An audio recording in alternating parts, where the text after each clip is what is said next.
ஆண்டவர் எனக்கு என்ன வசனம் வைத்திருக்கிறாருன்னா, எபேசியர் 5:10 கர்த்தருக்கு பிரியமானது என்னதென்று சோதித்து பாருங்கள்.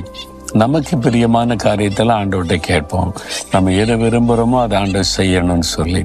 கர்த்தருக்கு பிரியமானது என்னதுன்னு சோதிச்சு பார்த்துருக்கிறீங்களா?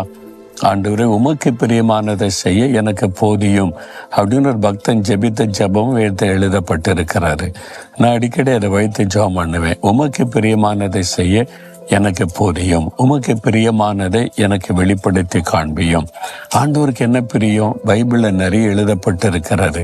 இதெல்லாம் தேவனுக்கு பிரியம் என்று சொல்லி அதெல்லாம் நான் வாசித்து அந்த வசனத்தை வைத்து ஜெபம் பண்ணுவேன். உங்களுக்கு பிரியமானபடி நான் இப்படி வாழணும், இதை செய்யணும், இப்படி நடக்கணும் அப்படின்னு ஜெபம் பண்ணுவேன். அதில் ஒரு பெரிய சந்தோஷம். அதே மாதிரி நீங்கள் வாழ்கிற வாழ்க்கையில் ஆண்டவர் உமக்கு பிரியமானதை நான் செய்யணும்.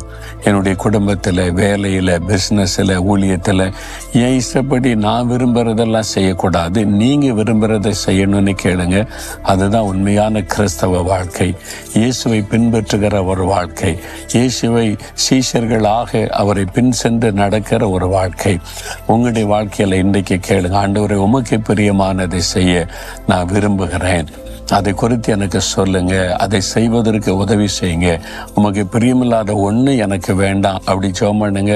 அவர் அழகாய் நடத்துவார். அநேக சமயத்தில் நம்ம இதெல்லாம் மறந்துட்டு நமக்கு என்ன பிரியமோ அதெல்லாம் கேட்டு பெற்றுக்கொள்கிறோம். ஆண்டவர் நான் விரும்பினதெல்லாம் செய்தார்னு பெருமையாக சொல்கிறோம். ஆனால் ஆண்டவர் உங்களை குறித்து சொல்லணும், என்னுடைய மகன், என்னுடைய மகள் எனக்கு பிரியமானதெல்லாம் செய்வான், எனக்கு பிரியமானபடி ஜெபம் பண்ணுவான், எனக்கு பிரியமானபடி தான் வாழுவான், இவள் வாழுவாள் என்று உங்களை குறித்து அவர் சாட்சி சொல்லணும். அதுதான் உண்மையான ஆசீர்வதிக்கப்பட்ட ஒரு வாழ்க்கை. இன்றைக்கு இந்த நாள் முழுவதும் இயேசுவே உமக்கு பிரியமானதான் நான் செய்யணும், உமக்கு பிரியமானபடி தான் பேசணும், உமக்கு பிரியமில்லாத எதுவும் என் வாழ்க்கையில் வேண்டான்னு ஜெபம் பண்ணுங்க. அவரே அழகாய் நடத்துவார். நீங்கள் ஒப்பு கொடுக்குறீங்களா? அப்படி இதயத்தில் கை வைத்து, ஆண்டவரே உமக்கு பிரியமானதை எனக்கு போதியும், உமக்கு பிரியமானபடி நடக்க செய்ய வாழ எனக்கு உதவி செய்யும், உமக்கு பிரியமானபடியே நான் என்றைக்கும் வாழ என அர்ப்பணித்துக் கொள்கிறேன். இயேசுவின் நாமத்தில் ஜெபிக்கிறோம் பிதாவே. ஆமேன், ஆமேன்.